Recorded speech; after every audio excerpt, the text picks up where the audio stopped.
class and also from my class. Uh, and this video lecture will be recorded and is being recorded right now. So if you guys don't want yourself be recorded, just shut off your camera. And so to get us started, I will recommend everybody to, if possible, get a piece of paper and a pen at your side, because I'll probably need you to sketch a couple of things on the paper along the way. This might help you. If that's not feasible or available to you, that's totally fine.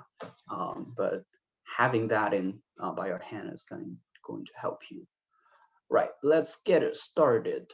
Jason, can you allow me to share my screen? I know I created this room, but I'm logging into the Zoom with a different account, so I am not able to share my screen. Excellent. I can share your screen. No worries. All right. So um, I will try to keep an eye on the chat. So if I miss any chat or if you have any burning questions, I mean, any questions, just shout it out and don't hesitate. If you post the things on the chat and I miss that, just let me know, okay? Cool, let's get it started. And today we are going to focus on actually this week and next we are going to focus on developing instructional videos. And let me ask you all a question first before we get it started. Why do we like videos? We all know people like videos. Why do we like videos? You can speak up or just type in the chat. I see some entertaining. It is interesting. Let me entertaining, and it's engaging, it's interesting, it's visually engaging. Interesting, if I know how to spell. Visually engaging. And we're used to them from TV and stream, because basically, especially this generation, we are growing under this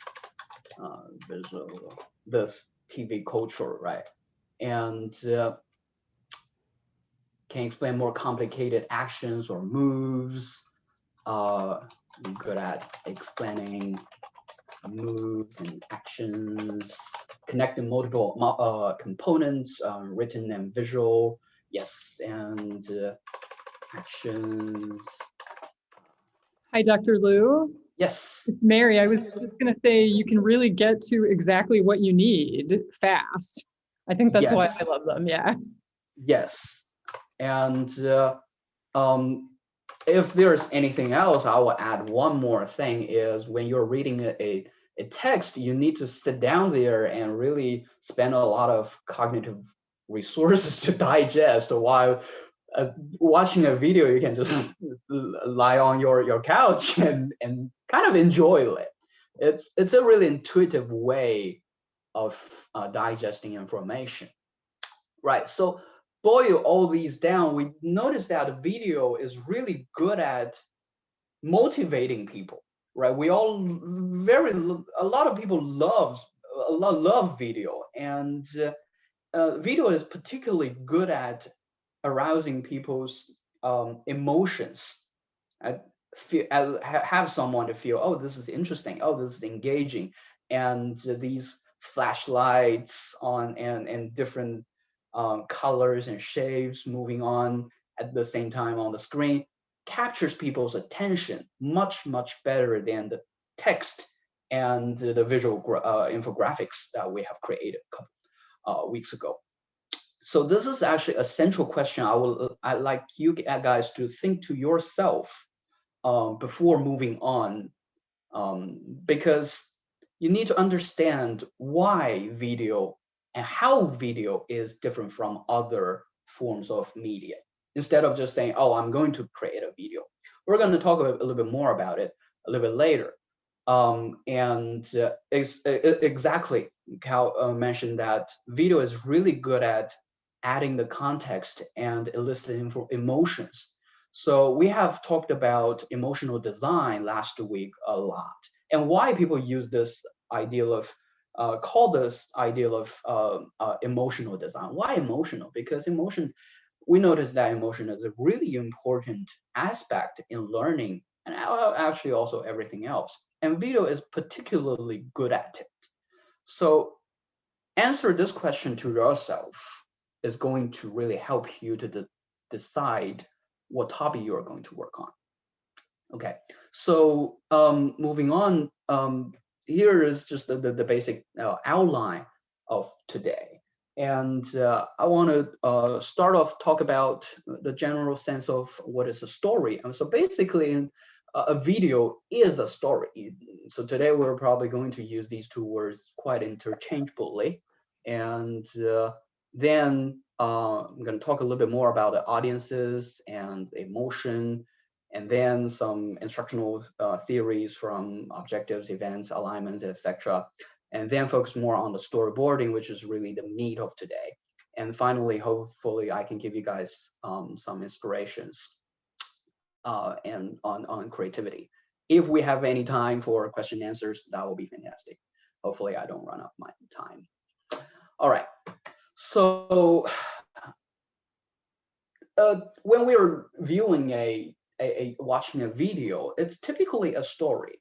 And when we think about, we're going to talk about tell a story, we really need to think that what is the beginning, what is the middle, what is the end, right? In any type of story structure.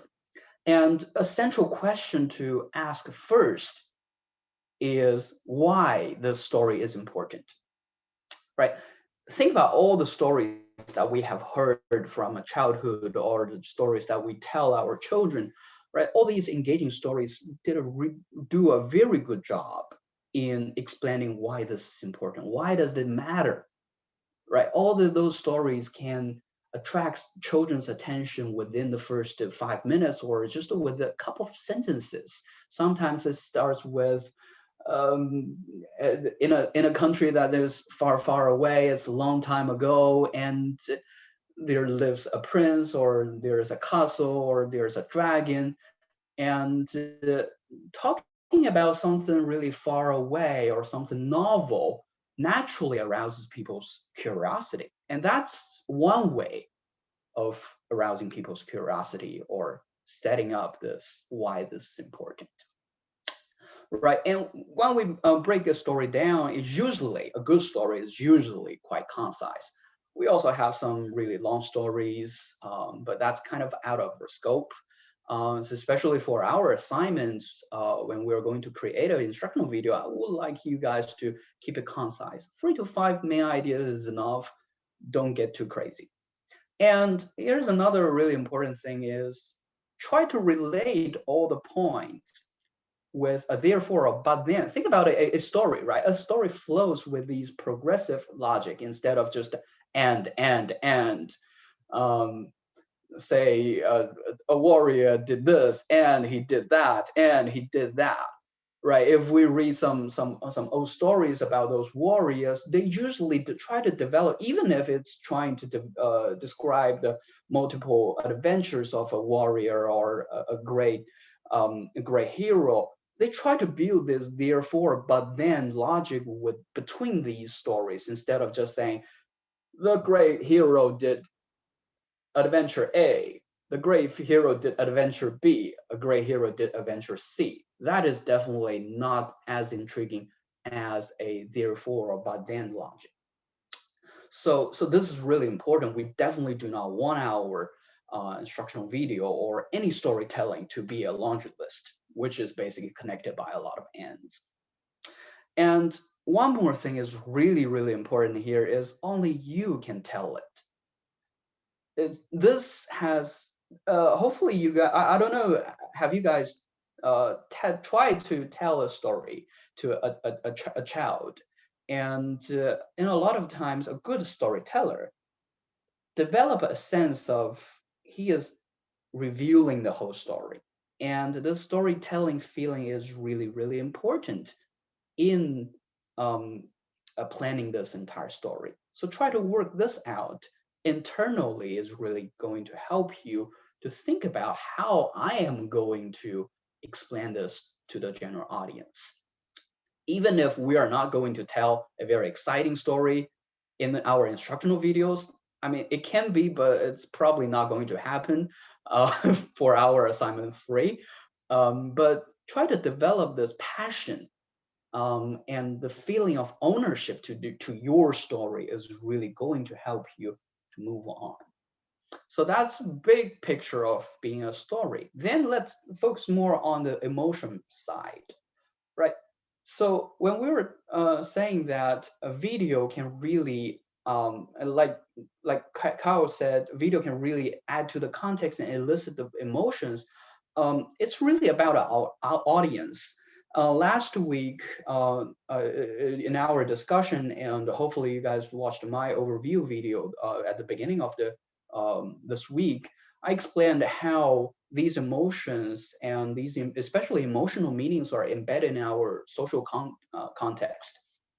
And this is very important in this emotional design, is you need to understand our audience so that we can elicit the specific emotion we would like to elicit. And this is definitely based on the understanding about this culture. Maybe this is the culture of a country, maybe it's just a culture of a small group, or it can be in a workplace or whatever, however you want to define this culture. But once you understand this culture, you can elicit the specific emotion. For example, like FSU, once you bring garnet and gold, or you start to play the war chant of football team, you can elicit some sort of FSU related emotion within within the audience group. But on the other hand, if you put our garnet and gold to some random people on the street, they probably do not recognize, and they definitely cannot resonate with FSU people like with the same emotions. So then I would like you guys to think about what emotions do I want them to feel during, at the beginning, during, and at the end of the video, right? You see all these faces here. Definitely not a full list, some of them. And you probably want them to feel curious at the very beginning. Or you want to have them to show some empathy at the very beginning. It's also possible. You want them to feel confident in the middle of the during the video. Hopefully your audience will leave your instructional video with satisfaction or just happiness instead of frustration, right? So think about these will help you to plan out the whole emotional curve within the video, right? So then once we have a rough structure of this emotional curve, then you need to think about what content I can get and what content can I elicit those specific emotions, right? So one example is we're now in the COVID time, right? And COVID actually adds a lot of emotions. And for example, if I'm going to make a video about, say, the comparisons of the current vaccines, either it's Pfizer or Moderna or Johnson Johnson or whatever. And one way of saying that is, oh, we have Pfizer vaccine and this and that, and then we have developed Moderna vaccine, is this and that, showing statistics. Sure, but why don't we put a opening to it and say that, oh, how many people are suffered from COVID, and use that opening to elicit the hopefully not necessarily a intimidated feeling, but at least call people's attention at the very beginning, and then say, oh, we have developed all these great vaccines to alleviate this pandemic situation. And this will really help to establish a basic emotion, which is, oh, we are going to achieve something with these vaccines along the way.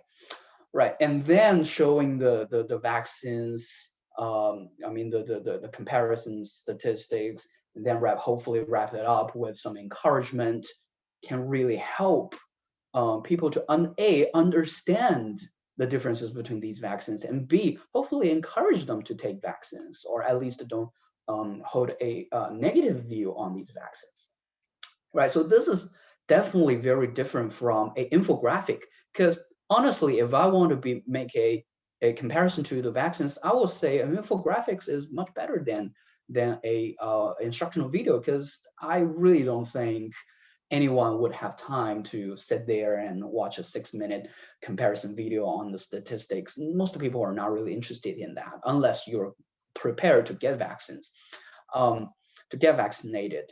But instead, I would like this video to be an information piece, and B, a encouragement to the general audience, right? So that's really about the audience and the emotions. So moving on, this is hopefully a model you guys are all very familiar with, the Dick and Carry. We can follow a sort of similar approach. I don't know how much instructional design experience you guys have, but once you guys have some experience, you probably notice that you don't necessarily need to follow step by step like Dick and Carry illustrated in their flow chart. But a general sense of it is to establish some instructional goals and start to write on your performance objectives. Here in our instructional videos, I would like you guys to think a little bit more beyond these performance objectives, which is more cognitive outcome. I would like you guys to think a little bit more about your affective outcome. What attitude is going to be changed after someone view this video, right? So identify them at the very beginning. Identify what is the emotional or affective goal you want to achieve, along with your performance or knowledge objectives. And then moving on to plan your events and try to seek the alignments in between. So this is really important for you guys to establish this big picture at the very beginning before getting into the getting into the details. Because once you get yourself too caught into those technical development side, you probably will lose a lot of important stuff in terms of instructional design. So at this point, I would like to take, say, a 2 minutes break. And I ask you guys to have a piece of paper and pencil at your side. Now you can think a little bit about what emotions do you want to elicit? What objectives do you want to achieve, both cognitive and affective? And what are some possible events that you can use, or using the previous slide, what are some emotional content you can use, or you have, or you can get to achieve these specific goals and objectives? So this whole process is trying to seek alignment. Okay, so I'm gonna stop here for a moment and give you guys a chance to think about it. And if you would like to share, feel free to type in the chat or unmute yourself and speak up. Talk about your goal, and do you have any rough sense of the emotional curve you're going to elicit along the way within the video. Okay.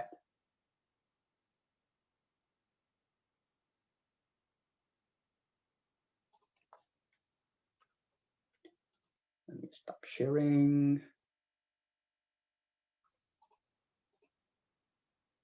And if you don't want to share, that's perfectly fine, because I don't expect everyone to have a really finished idea right now. And once you're ready, post something on the user reaction button. Says you're okay, you're good, ready, think about it. or we can continue. Just to give me a sign so that I know how many of you guys are ready. Okay, cool.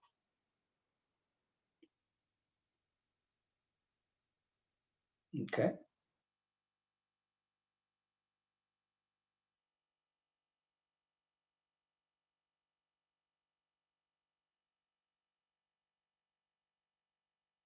Okay, cool. So question from Willie, a simple desire to want to do a task or a job better.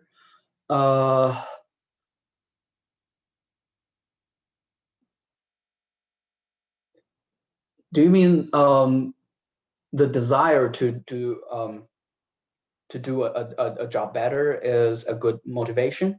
I think so. I think so. But sometimes you need to work this out because put out us in the shoes of those trainees who need to go through tons of trainings, right? Most of the people are really not interested in getting their job done. I remember Cal had a discussion post a couple of weeks ago and saying that some of the trainees he experienced are at the zone of just enough to not get fired. Is that right? I forgot what's the exact expression, but something like that. Cal, you want to speak? Yeah, that's correct.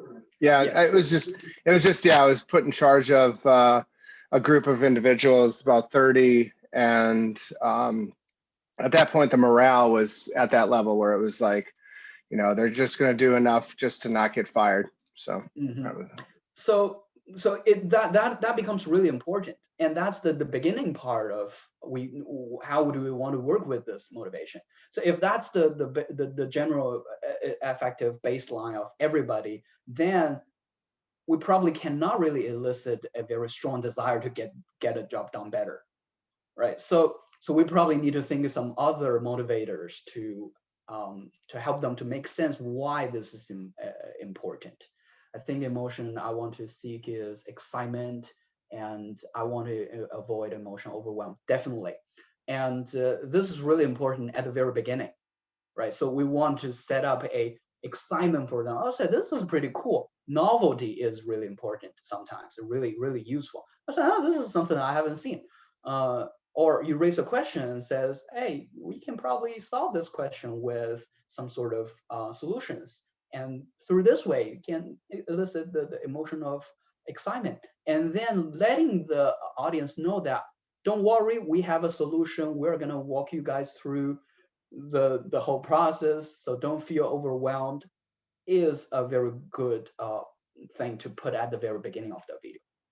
So I think applies to, yes. I was thinking that a light bulb type reaction, wasn't sure how to word that. A light bulb would be a really good emotion at the very end of the video. I said, that worked, that's interesting. Oh, this is how you do it, right? So for those of you who in my class, hopefully you guys viewed my tutorial on creating complex shapes last week, right? So what I did is I present the final product at the very beginning and let everybody see this is what you're going to make at the very beginning. Thank you. And then walk you guys through the whole process, and hope by the end of each little section, you will be, if you follow my steps, you will be creating exact same thing like I did. And that will be a aha moment or a light bulb moment for the audience to say, oh, this is how you make it. So this is how this is some ways to elicit these emotions. And these discussions are really good, and I would like you guys to think more on these questions along the way. So let me resume on presenting my stuff. And so along the way, you will find much easier to answer these questions.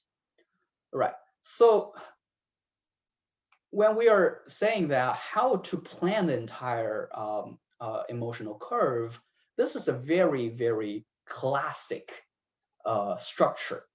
I mean, there are tons of active structure. Peter asked the question, is there a way for students in other sections to view the tutorial? Yes, I will share that with Yasin. And hopefully he will share with you guys.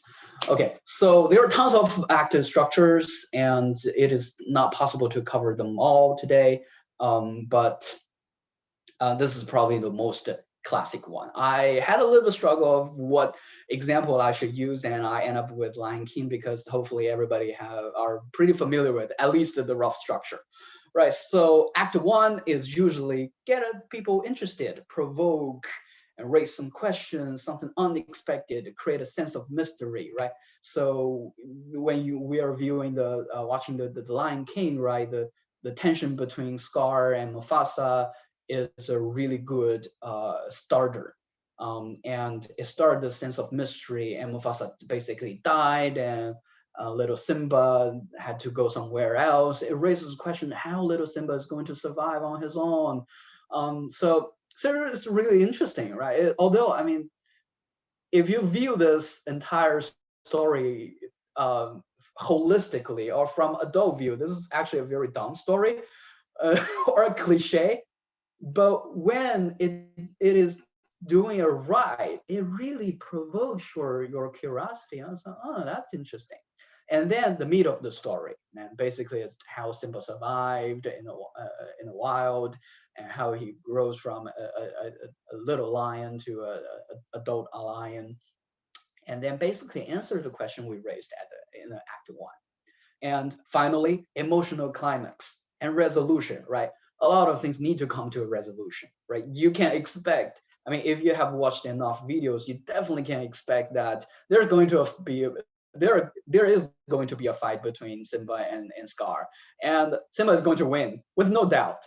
But this gives the audience a resolution, and it concludes their emotional need. And then look to the future. You remember the end scene of Lion King, right? It's a really good, beautiful future. Oh, we have a nice future on African land.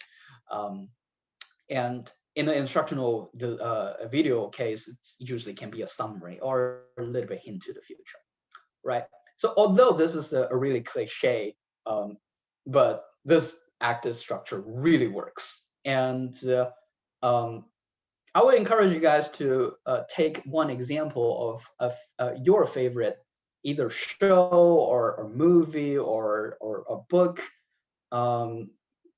and think through this logic, using that as an example. You will find this active structure appears pretty much everywhere in playwriting, in screenwriting. Okay, so now we're getting into the meat of today, is how to storyboard. Basically, this is how we are going to to sketch out the entire thing, and this is probably, hopefully, what you will be using your paper for. So there are actually a lot of tutorials out there, and a lot of different guidelines out there. I'm gonna just pick a couple main steps for you to guide you guys through. So number one, I would like you to think about to establish a timeline, and then identify some key scenes, right? Just like the Lion King story, that where you have a general timeline, and you have a couple of scenes. For example, on the problem scene, problem act, you have a couple of scenes, and on the objectives act, you have another couple of scenes, and then on the resolution, you have a couple of scenes, and so forth. Try to sketch out some timestamp on it, so you have a general sense of how long it's going to be. Like for assignment number 3, I believe it's within 3 minutes or no more than 5 minutes. So how are you going to use this 3 minutes? Do you want to use 1 minute for opening? Do you want to use 30 seconds for opening? How long are you going to allocate for the meat of the story? How long do you want to allocate it for the call for actions, etc.? So these are pretty important at the very beginning. Second, sketch out some thumbnails, right? So for each major part, try to sketch out something that's in your mind. It does not have to be pretty. You all probably have seen those cutscenes from Disney, and especially for old cartoons, they draw all these scenes at a very great detail. But we're not in a film school, so we're not going to ask you guys to be super artistic on it. But drawing some of these thumbnails will help you to substantiate all these specific scenes. Right, I would recommend you draw one thumbnail for each scene. It doesn't even have to be an actual illustration. I will show you guys some example a little bit later. Actually, it's the example I am currently working on. So then use those thumbnails to flush out some details in script. Right, you guys probably have seen those before. So you have these sketches, and then you will annotate them and fill in more details. And one more thing to conclude this is annotate those little details, like not little details, lighting, angle, dialogue, cuts, etc. You name it. And we probably will mention a little bit more on this part next week when we are talking about the filming the video and editing the video. So up until now, hopefully you guys can use this step 1 to 3 to sketch out the entire structure of your instructional video. Let me show you guys an example that I am currently working on. This is actually not finished yet, but hopefully give you guys an idea of what it looked like.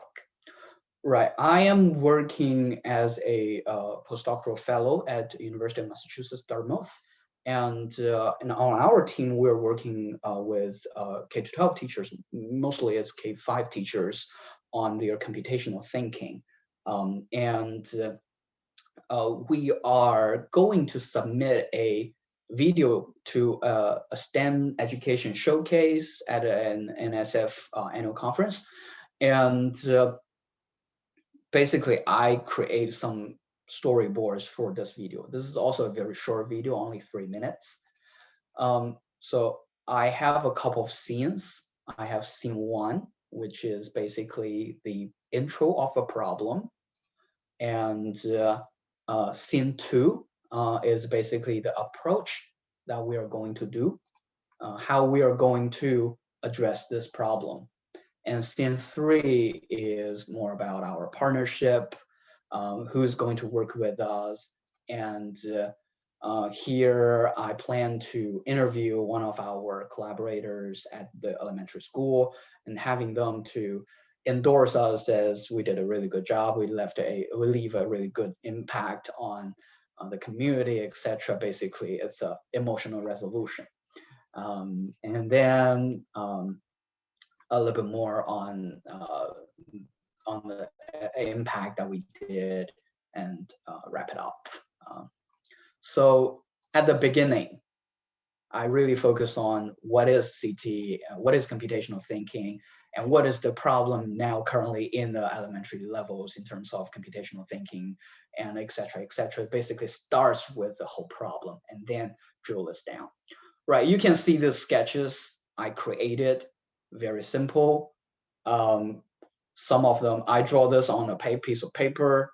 Most of these are just created by Microsoft Paint. I use my mouse and just doodle on the screen. And for some part, I took an online image, and I used campus pictures, and I use some screenshots, etc. So it really doesn't matter how pretty it is, but get a sense of what each scene is going to be is really going to help you in the development of the video. For my case, I created this not only for myself, but also in terms of communication to my team, because I'm working with a couple of people. I need to bring everybody on the same page how we are going to proceed. In your assignment case, you're probably going to work alone, but maybe in the future, you're going to lead a team to develop some instructional videos. So having some sort of storyboard is really going to help. Okay, so back to our thing. Right, so how to storyboard. Here, tools. Basically, any tools. It really doesn't matter. It can be a slideshow like I just showed you guys. It can be, you can use some professional templates or just use a piece of paper. I don't care, as long as you know the major parts, and as long as you can use that as a guide, right? So this is more a professional template. You can Google that, and you can see the scene number, which shot, how many shots the scene has, which action, if you have any actions, and if there's any dialogues. For my case, I have more dialogues, so that I basically have another section of audio and any special After Effects you want to put on each shot. So use these to help you. You probably don't need this level of detail. Something like this is probably a little bit more feasible, right? So you have kind of the slide or image, and then have a description on each slide, and then what are you going to talk about, and then make some annotations if you need. Okay, so tools. Okay, so finally I'm gonna give you guys some inspirations. Right, so you can be very creative. Up until now, we are following a really systematic approach, right? We start with a big idea, and then we break it down into smaller pieces, and for each emotional objective, how we are going to elicit that specific emotion. If we have any performance objectives, how we are going to make it happen, how do we seek the alignments. These are all systematic instructional design. But personally, I feel instructional design also has a really big components in creativity. Although I am not going to critique you guys on your creativity, and I'm not going to deduct any points from that. I believe Yasin is the same. But creativity is really important in our instructional design, and pretty much in all designs. So here are some inspirations, right? You can use some stop motions. You can use, there's an app, really easy to use, stop motion studio app. You can just take pictures of different things, and it will help you to put together a video. If you would like to give a try, feel free to. Drawing animations, very easy to use, sometimes really effective. Chalk on the blackboard, right? And like Khan Academy, you guys probably are very familiar with that style, and you can also use things like doodly.com to make some animations, or there are other animation creation tools. Or you can also use some stock photos or videos really effectively to show some big picture at the very beginning. Here are some sources you can find, either Shutterstock or Pexels or Readcoms. So for those of you who are in my session, you guys probably are very familiar with Creative Commons by now. All these stock pictures and or videos on these websites are specified, have very specific Creative Commons license. So you can make your choice based on their license. And then we have screen captures. It's probably, if you are going to demonstrate some softwares or whatever, probably screen capture is going to be really helpful. Mac users, you guys have QuickTime. Camtasia is a really popular tool in the instructional design industry, and Cultra is available on Canvas. If you don't have access to any of these tools, you can use Zoom. You just set up a Zoom and then do your recording, and you will have a recording. We're going to talk a little more about recording next week. More animation tools, Powtoon, Vyond, or Toonly. They are very easy to use, pretty much similar to a PowerPoint, or you can just use a PowerPoint. I have no problem with that. Just add that to it. PowerPoint. PowerPoint. Or props or demonstration, right? Like a cooking show or recipe style, etc. Right? So however you would like to do it, be creative. And honestly, you can mix it up. You can have the first part of it as an animation, and then followed by a prop demonstration, or you can start with some stock pictures and then followed by some screen captures or a actual human being. One thing I actually did not include here is actually your a shot to a person, someone giving a lecture or something like that. I think that's probably more common instead of these creativity tips. All right, finally, questions to ask yourself. I would really like you guys to think through these. Number one, we talked about at the very, very beginning of this this lecture is what can not be easily communicated through writing.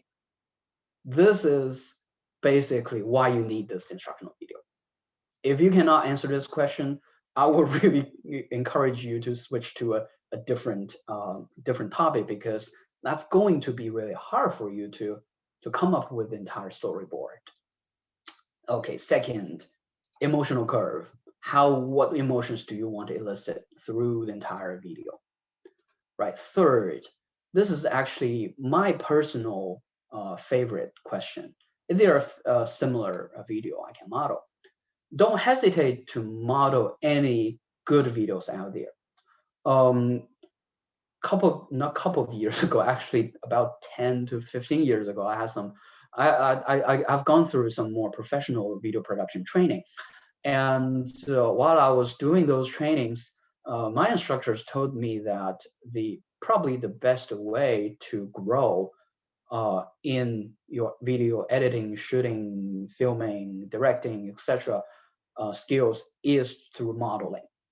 So one training I have to, and a lot of other people have to go through in the film industry, is to take a film, no matter it is short or long, and analyze them frame by frame, literally frame by frame, and try to recreate this storyboard based on this video. And you analyze every single details of this video, from lighting, from sound, from the actor movement, from the dialogue, from basically anything you can think of, and then try to recreate it. We, especially Hollywood production, everybody think it's just another Hollywood production. It's another cliche, but it takes a lot of effort to create these. And once you put yourself into the shoes of, I need to recreate this, it takes a lot of effort to understand how someone create this. And through this process, you really learn, oh, there's another technique. Oh, this is the way the director is trying to elicit audience emotion, and so forth. So modeling is super, super important. I do not expect you guys to analyze a video frame by frame, but borrow some ideas, not a bad choice. Try to find something that has a similar structure or similar topic. Change it up a little bit. You don't have to do a replicate of that video, but using that video to give you guys some inspiration is definitely a good choice.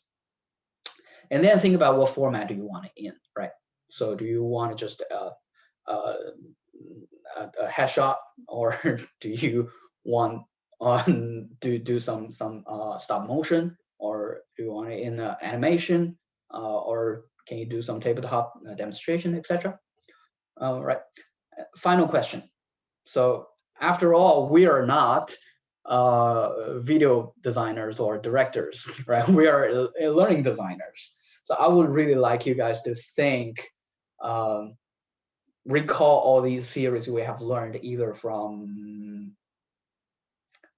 6512, something like that, the learning theory course, forgot the course number, or from the previous readings that we had, and relate them to your design decisions. And how can we elicit A, emotion, and B, most importantly, performance objectives, as said by Dick and Carey.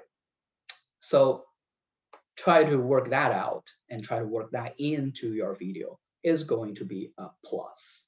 But I have to say, I do not have a very, very high expectation on your videos, instructional videos, because this is probably the first time for a lot of you guys to create an instructional videos. So I would like you guys to just walk through the entire process instead of creating a fantastic video. Don't aim for that, but model some good videos really help you to get to a good quality.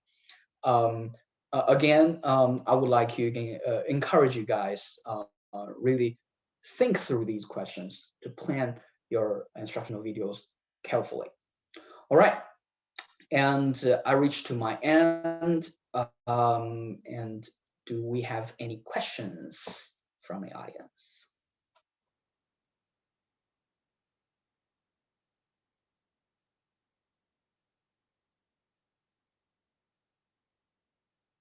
And Jason made a comment, it's good to have some storyboard in your portfolio if you're interested in getting a instructional design job. Yes, and that's definitely a very good a visual product you can show other people and said, I've done something. Can we see the example? Yeah, sure, absolutely.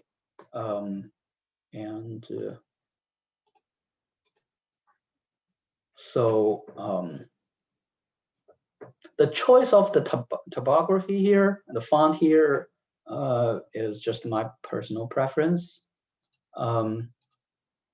This font is actually widely used in Hollywood film production. So I was kind of trained to do this font, although sometimes it can be really hard to read.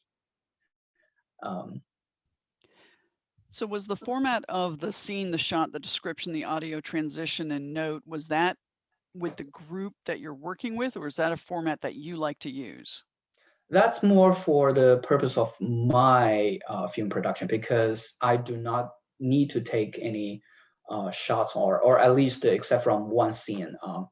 Mostly it's going to be animations. So to me, it's more about the whole description of what is going on and what is the narration, and do I have any transition I need to work with, and do I need to take any notes? And these are the basic 4 elements that I need to work with. But if you're going to work with any real human beings, you probably will also document some of your moves of the actors. And if you want to do a little bit more After Effects, you want to document that as well. But that really, I don't expect everybody to do that. That clear? Yeah, that was great. Thank you. Mm-hmm.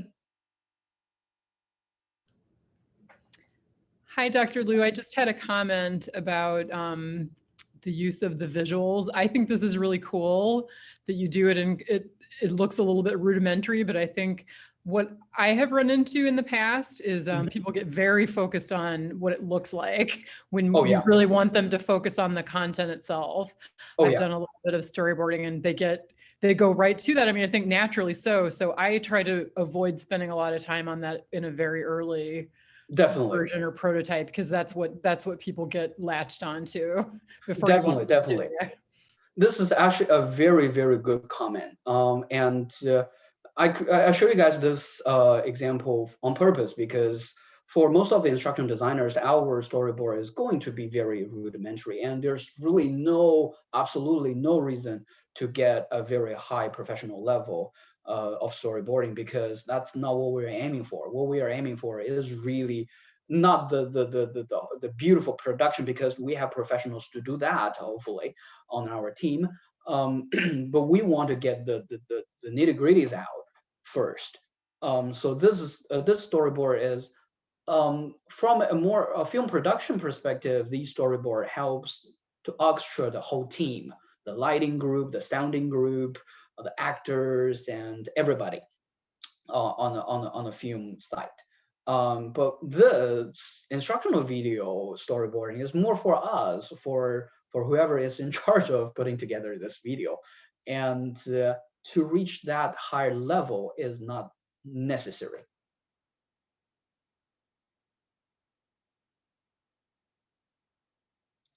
So definitely do not spend too much time on it. That's why I would recommend just a piece of paper.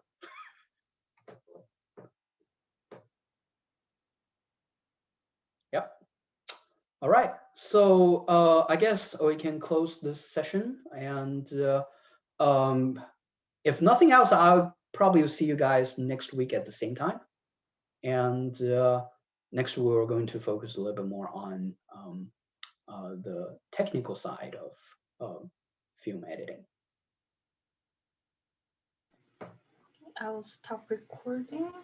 Thank you.